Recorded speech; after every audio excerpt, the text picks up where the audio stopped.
तो हेलो दोस्तों, स्वागत है आप सभी का एक बार फिर से आपके अपने चैनल शशि आर्ट एजुकेशन में। तो आज हम लोग पढ़ेंगे जो है आर्ट पढ़ने वाले हैं। तो आर्ट जो है सबसे पहले, क्योंकि शुरुआत आज से जो है हमारी क्लास शुरुआत हो गई है और हम रेगुलर क्लास अपडेट रहेंगे, है ना। तो कोशिश करेंगे कि आपकी जो है सुबह जो है आपको वीडियो लगभग मिल जाया करे, क्योंकि रात में अपलोड होगा, आपको सुबह वीडियो जो है लगभग मिल जाया करेगा, ठीक है। तो अभी हम देखते हैं आर्ट जो है, आर्ट हम किसे कहते हैं? किसी भी वस्तु को सुंदर बनाना, है ना, या ऐसी अभिव्यक्ति जो किसी को आनंद प्रदान करे, सुखदायी हो, सुंदर हो, अच्छा लगे, प्रिय लगे, तो ऐसी हम चीज़ों को जो है कला कहते हैं, ठीक है। तो यहाँ हम देखेंगे जो है मानवीय भावों की अभिव्यक्ति को, मानवीय भावों की अभिव्यक्ति को कला कहा जाता है, समझे ना। अब हम देखेंगे भाई, आदिम कला एक शब्द आता है जो है, आपको कई बार जो है एग्जाम में पूछा गया है, प्रिमिटिव आर्ट। तो प्रिमिटिव आर्ट क्या है? इंग्लिश में ही शब्द आया है, नेट में कई बार आया है इसको, है ना। तो इसमें हम देखेंगे भैया ये प्रिमिटिव आर्ट है क्या। तो प्रिमिटिव आर्ट वो है, प्रिमिटिव आर्ट का हिंदी शब्द होता है आदिम कला। तो आदिमानव द्वारा बनाए गए कलाकृति को जो है हम प्रिमिटिव आर्ट कहते हैं। इसमें ज़्यादा कुछ समझने की जरूरत नहीं है ना। बस ये एक लाइन में जो है आदिमानव द्वारा बनाई गई कलाकृति को जो है हम आदिम आर्ट कहते हैं, सीधी सी बात है ना। बस उसको इंग्लिश में क्या कहते हैं? Primitive art. तो प्रिमिटिव आर्ट आप यहाँ देखिए लिखा हुआ है, इसको हम देख सकते हैं। प्रिमिटिव आर्ट जो है, और जो है इसकी शुरुआत जो होती है वो पत्थर के औजारों से होती है, समझे ना। क्योंकि पहले जो है आदिमानव जो है ना, पत्थर पे बनाना, चित्रकारी करना वहीं से शुरुआत किया। तो उसके भी पहले जब चित्र नहीं बनाया था, जैसे गुफाओं में जब चित्र बनाया, भित्ति चित्र वगैरह बनाया जो है, इसके पहले वो क्या करता था कि जो है वो पत्थरों के औजार ही तो बनाता था, है ना। तो जो पत्थरों के औजार बनाता था, उस पत्थर को जो है, क्योंकि उसमें कलाकारी करता था ना, जैसे किसी पत्थर को है तोड़ के तराश के तब ना वो औजार बनाता था, समझे ना। तो इसलिए जो हो वो पत्थर को सुव्यवस्थित बनाता था। जैसे पूरा पाषाण काल में कुछ बेडौल बनाया, फिर उसके बाद मध्य पाषाण काल में थोड़ी सी उन्नति किया, फिर नव पाषाण काल में आता है तो उसमें एकदम चमकदार पालिश करने लगता है ना। तो इस तरीके से वो जो है पत्थर के औजारों के बारे में जो है कलाकृति का पूर्णतः वो निर्माण करता है। अब हम देखेंगे भाई प्राचीन काल में, है ना। प्राचीन काल का मतलब है ना, सिंधु काल में या वैदिक काल में या उसके बाद के काल में जो है, तो उसमें वही सब प्राचीन काल कही जाती है, समझे ना। प्राचीन काल उसी को हम कहते हैं, या जो है प्रागैतिहासिक काल के बाद को सिंधु काल ले लेते हैं, चाहे वैदिक काल हो। तो प्राचीन काल में जो भी चीज़ें हुई हैं, तो इसमें प्राचीन काल में जो है कला को शिल्प कहा जाता था, समझे ना। तो कला शब्द का प्रयोग नहीं हुआ था जनरली, ठीक है। तो कलाकारी का मतलब है कारीगरी होती थी, जो भी कार्य करता था उसे जो है कारीगरी कहता। जैसे आज के ज़माने में जो है कुर्सी लोग बनाता है, तो कुर्सी बनाने वाले को क्या है, या तो हम शिल्पकार कह लें या तो हम कारीगर कहते हैं ना, कारीगर या मिस्त्री कहते हैं। तो वही चीज़ जो है पहले शिल्प में जो है कला को शिल्प कहा जाता था, ठीक है। तो जो है शिल्प में कुशलता ही, तो उस तरह प्राचीन काल में जो शिल्प में कुशल रहता था तो वही उसकी कलाकारी कही जाती थी, समझे ना। तो शिल्प में और कला में विशेष अंतर नहीं है आज के समय में, समझे ना। तो आज जो है कला की दृष्टि से ही देखा जाता है, लोगों को अपनी अभिव्यक्ति उसमें दिखती है, ठीक है। जो भी चीज़ का निर्माण करता है, जैसे आज कुर्सी का भी निर्माण आदमी करता है, तो उसमें अपनी अभिव्यक्ति का छाप छोड़ता है, मतलब उसको सुंदर बनाने में जो है पूर्ण जो है दक्ष होता है, या पूर्णतः जो है सुंदर बनाने की कोशिश करता है, ठीक है। इसलिए उसको जो है आसानी से हम इस भाषा में वो कह लेते हैं। अब हम देखेंगे भैया कला के लिए शिल्प का प्रयोग जो है किस काल में किया जाता है। तो प्रश्न अगर पूछेगा जैसे कला के लिए जो है शिल्प का प्रयोग कब किया जाता है, उसमें ऑप्शन अगर दिया है प्राचीन काल में तो प्राचीन काल लगा सकते हैं, या कोई युग दिया है तो उसके बारे में हम बता रहे हैं। इधर देखिए वैदिक साहित्य में, है ना, वैदिक साहित्य का मतलब वैदिक काल में जो भी जो है साहित्य हुआ करते थे, तो उस काल में जो है कला को शिल्प ही कहा गया, समझे ना। कला को क्या कहा गया भाई? कला को शिल्प कहा जाता था। हमने बताया ना कि प्राचीन काल में जो है शिल्प का ही प्रयोग किया जाता था, वहाँ कला शब्द का प्रयोग नहीं किया जाता था, ठीक है। बाद के कालों में आता है, वो हम अभी बताते हैं आपको, है ना। तो सर्वप्रथम कला शब्द का प्रयोग, है ना, सर्वप्रथम कला शब्द का प्रयोग जो है वो कहाँ होता है भैया? वो ऋग्वेद में होता है ना। तो ऋग्वेद जो है ये किस काल में है? पूर्व वैदिक काल में, पूर्व वैदिक काल में जो है, वैदिक काल में, ये पूर्व वैदिक काल में ऋग्वेद लिखा जाता है, समझे कि नहीं। तो सर्वप्रथम कला शब्द का प्रयोग ऋग्वेद में होता है और ऋग्वेद जो है पूर्व वैदिक काल में लिखा जाता है, बाकी तीनों वेद जो है उत्तर वैदिक काल के हैं, समझे कि नहीं।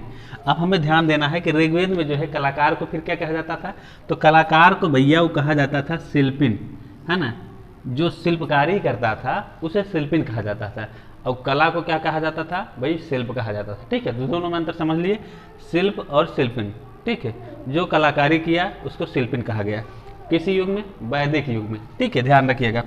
अब कला शब्द का यथार्थवादी प्रयोग जो है ना, अब हम ध्यान देंगे थोड़ा सा कि जो है सबसे पहले जो है कला शब्द का प्रयोग जो हुआ वो ऋग्वेद में हुआ, समझे कि नहीं। कला शब्द का सबसे पहला प्रयोग जो है वो ऋग्वेद में होता है, और ऋग्वेद में एक श्लोक आता है, यथा कला यथा सब मध्य श्रेण सनयामसि, है ना, सनयामसि, यथा कला यथा सब मध्य श्रेण सनयामसि, ठीक है। यथा कला यथा सब मध्य श्रेण सनयामसि, ऐसे आपको याद रख लेना है, यथा कला यथा सब मध्य श्रेण सनयामसि, ठीक है। तो यह श्लोक जो है, यह श्लोक ऋग्वेद में मिलता है भाई। ये कहाँ मिलता है भैया, ये श्लोक जो है ऋग्वेद में मिलता है, और ऋग्वेद में यह श्लोक का जो है, इसमें जो कला शब्द का प्रयोग किया गया है इसका कोई विशेष अर्थ नहीं मिला है ना। जब हमको किसी चीज़ का विशेष अर्थ नहीं मिला है तो जो है बिना अर्थ का हमको कैसे क्लियर होगा कि ये जो है कला क्या है ना। तो फिर क्या आता है कि भैया भरत मुनि के नाट्य शास्त्र में, है ना, तो भरत मुनि के नाट्य शास्त्र में इसका यथार्थवादी, है ना, पूर्णतः सही इसका प्रयोग मिलता है, समझे कि नहीं। अब हमें देखना है कि कला का यथार्थवादी प्रयोग मतलब रियल में जो है कला का जो प्रयोग होता है वो कहाँ मिलता है, ये भरत मुनि के नाट्य शास्त्र में, ठीक है। तो इसमें भी जो है शिल्प और कला को अलग अलग बताया गया, समझे ना।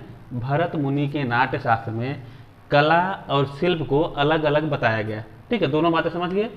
पहला प्रश्न आएगा कि कला का यथार्थवादी प्रयोग कहाँ हुआ, ठीक है, तो भरत मुनि के नाट्य शास्त्र में। और एक प्रश्न यहीं से और हो सकता है कि शिल्प और कला को जो है अलग अलग भाग किस जो है युग में हुए या किस समय हुए, समझे ना।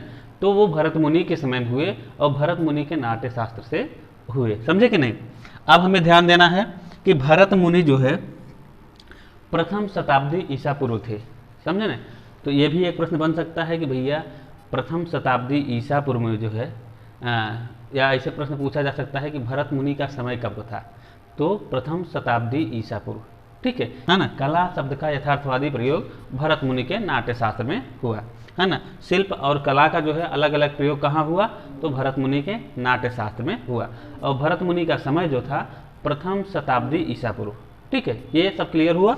अगला हम देखते हैं भरत मुनि के नाट्य शास्त्र में जिस श्लोक से यह पता चला कि कला और शिल्प जो है अलग अलग है, तो इसमें देखिए यह है, न तंजानम न तच्छिल्पम न सा विद्या न सा कला, न तंजानम न तच्छिल्पम न सा विद्या न सा कला, न तंजानम न तच्छिल्पम न सा विद्या न सा कला। तो ये श्लोक है भैया, है ना। इसमें जो है न तंजानम का मतलब होता है ऐसा कोई ज्ञान नहीं है, न तंजानम का मतलब है भैया ऐसा कोई ज्ञान नहीं है, न तच्छिल्पम का मतलब होता है ऐसा कोई शिल्प नहीं है, न सा विद्या का मतलब होता है कि न ऐसी कोई विद्या है, न सा कला जो कला न हो, समझे ना। ऐसी कोई ज्ञान नहीं है, ऐसी कोई विद्या नहीं है, ऐसी कोई शिल्प नहीं है जो कला न हो, ठीक है। तो यहाँ शिल्प और जो है कला शब्द का अलग अलग प्रयोग मिल गया, ठीक है। तो इस तरह के प्रश्न आ सकते हैं, इसको ध्यान रखिएगा। हाँ चलिए अब हम देखते हैं भैया कामसूत्र और शुक्र नीति में, कामसूत्र और शुक्र नीति में भैया ये 64 कलाओं का प्रयोग मिलता है, समझे कि नहीं। कामसूत्र पूछा जाए तो भी 64 कलाएं, शुक्र नीति पूछा जाए तो भी जो है 64 कलाएं, ये ग्रंथ हैं, समझ रहे हैं।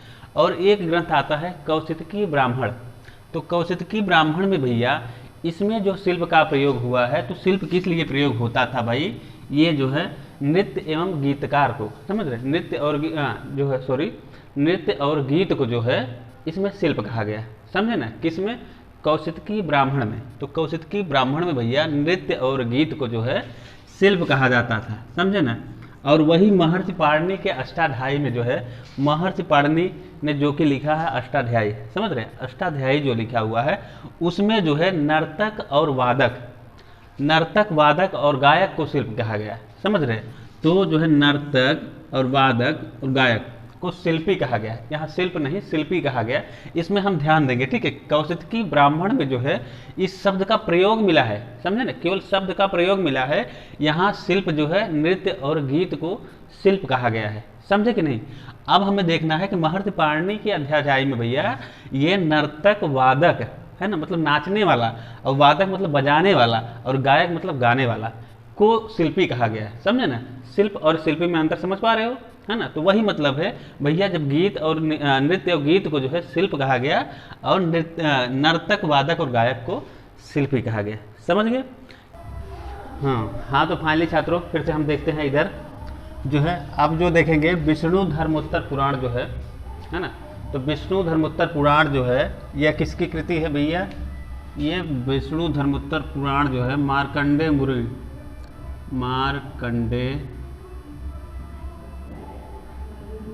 मुनि या नारायण मुनि,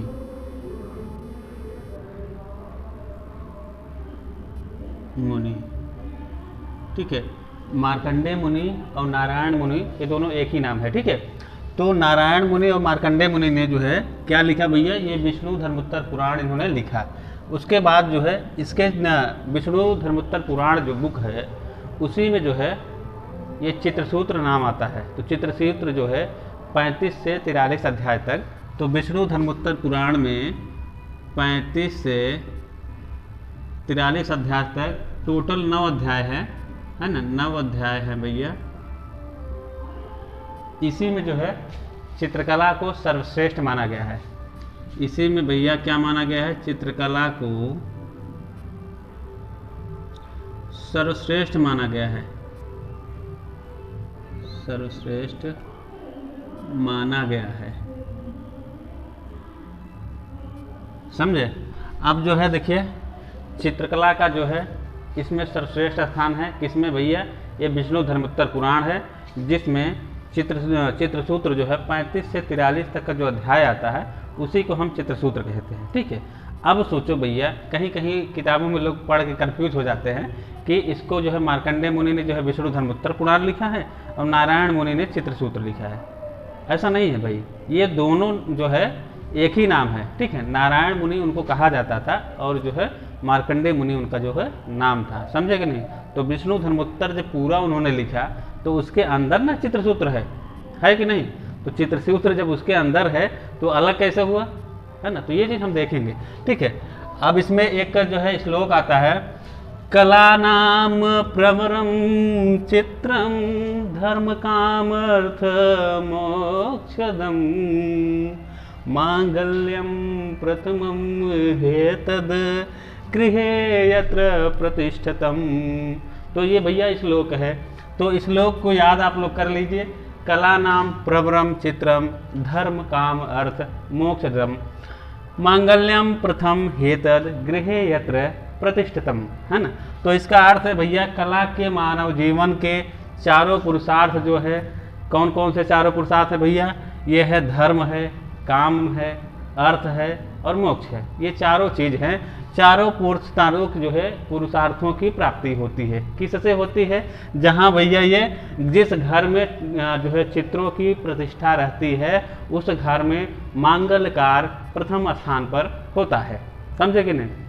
जिस घर में चित्रों की प्रतिष्ठा रहती है उस घर में मांगल्य कार्य सबसे पहले स्थान पर होता है, यानी कि मंगल कार्य की हमेशा आगमन रहता है। तो हम देखेंगे भैया अब जो है कला का जो है अलग अलग नाम क्या है। जैसे शिल्प जो है प्राचीन काल में कला का नाम जो है शिल्प कहा जाता था, ठीक उसी तरीके से यूरोप में भी भाई प्राचीन समय में देखते हैं क्या क्या कहा जाता था। यूरोप में जो है तो पहले यूनान और ग्रीस में हम ग्रीस में देखते हैं। सबसे पहले यूनान और ग्रीस में हम देखते हैं कला को। इसमें हम क्या कहते थे भाई, इसमें हम टेक्समैन कहते थे या तेखने, है ना। इसको तेखने भी पढ़ते हैं या टेक्समैन भी पढ़ते हैं, ठीक है। टेक्समैन या तेखने कहा जाता है या गिग्नोस को, ठीक है। ये 3 नाम है। ये यूनान में जो है इसका प्रयोग किया जाता था प्राचीन काल में, क्योंकि प्राचीन समय का ही तो समय है यूनान, है ना। तो यूनानी जो है जब कार्य होता था तो उस समय की बात किया जा रहा है।